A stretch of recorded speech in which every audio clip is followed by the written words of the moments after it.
අපි දැන් ඉන්නේ ග්‍රේට් රේෂන් ස්ටේෂන් එකේ ලංකාවේ තියෙන ලස්සන ස්ටේෂන් එකක්. ඒ වගේම ස්ටේෂන් එකට දකුණු පැත්තේ ඈතින් පේනවා හිපාදේ. ඔයාලා බලනවා ඇති අද මම කොහෙද යන්නේ කියලා. ඇත්තටම අද මම යන්නේ දිය ඇල්ලක් බලන්න. එන්න මාත් එක්ක යමු. මෙහෙම කෝච්චි යන ගමනක් වෙනස්ම අත්දැකීමක්. විශේෂයෙන්ම බදුළු කෝච්චිය. හැම කෙනෙක්ම ජීවිතේ එක වතාවක් හරි බදුළු කෝච්චි යන්නම ඕනි. ඒ ඇයි කියලා දන්නවද? මෙන්න මේ සුන්දර පරිසරයේ විඳ ගනිමින් නිදහසේ යන්න පුළුවන් හින්දා.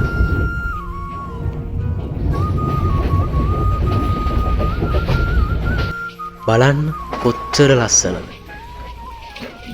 මෙහෙම යන ගමන් ජීවිතයේ නොබකෙන මතකයන් වෙනවා.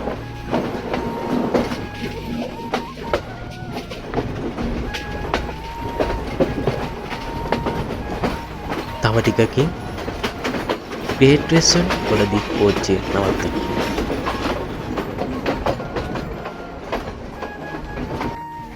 අපි දැන් ඉන්නේ ග්‍රේට් රේෂන් ස්ටේෂන් එකේ ලංකාවේ තියෙන ලස්සන ස්ටේෂන් එකක්.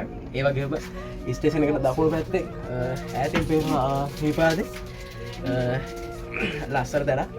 ඔය කට්ටියත් එනකොට අනිවාර්යෙන් මේ ස්ටේෂන් එකේ නැවතුනම කෝච්චි බලන්න එන්න කියලා. ඉතින් නානුවේදී හමු වෙමු.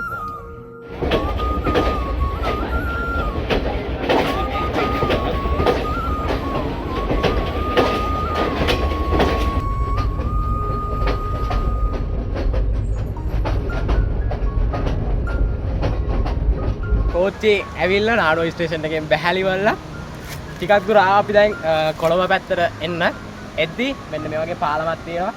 පල්ලෙන් පොඩි දිය පාරකුත් ගලාගෙන යනවා. ලස්සන පැත්තකට ඇවිල්ලා තියෙන්නේ. ලස්සන දැනකට ඇවිල්ලා තියෙන්නේ. ඉතින් අපිත් එක්ක යන් දිය ඇලක් තියෙනවා. ලස්සන දිය ඇල්ල. ගිහිල්ලා බල්ලිවල කොහොමද කියලා ඔකට කමෙන්ට් එකක් දාන්න අනිවාර්යෙන්. එහෙනම් යක්.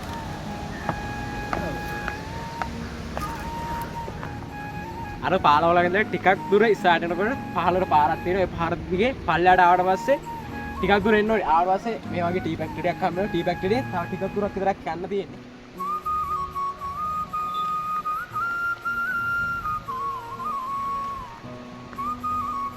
අපි දියල්ල ගාවට ඇවිල්ලා ඉන්නේ. තව ටික දුරක් යන්න තියෙනවා. යක්. ඔන්න අපි ආවා දියල්ල ගාවට. වටින දෙන පිටිපස්සෙන් දියල්ල තියෙනවා. ඒ වගේ මුටි කෝච්චි පාරක් යනවා. ලස්සන තැනක්.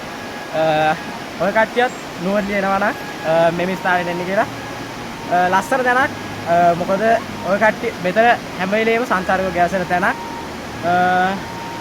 ඔය කට්ටියට බස් එක එනවා නම් බස් එකේ ඇවිල්ලා එන්නත් පුළුවන්. ඒ වගේම බදුල්ල කොළඹ ට්‍රේන් එකේ ඇවිල්ලාත් එන්න පුළුවන්. වැඩි ප්‍රසිද්ධ නැති වුණත් ලස්සන තැනක්.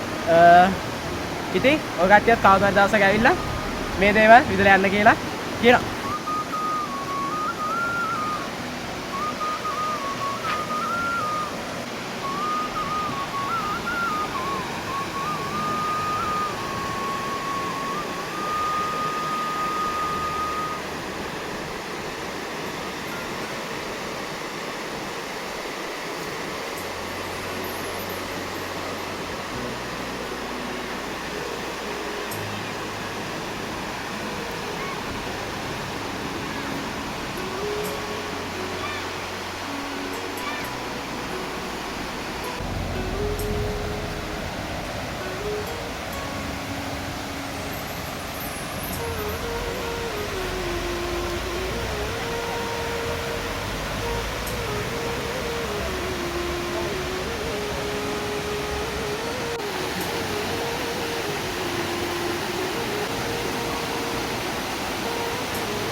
ඉතින් අද අපි මේ වීඩියෝ එක නවත්තන්න යන්නේ. ගියාලේ සුන්දරත්වය ඉන්න ඔයගොල්ලෝ අපි දීලා අපි හිතනවා.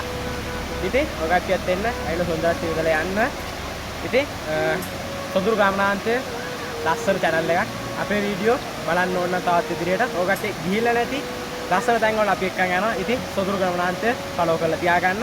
එහෙනම් ජය වේවා.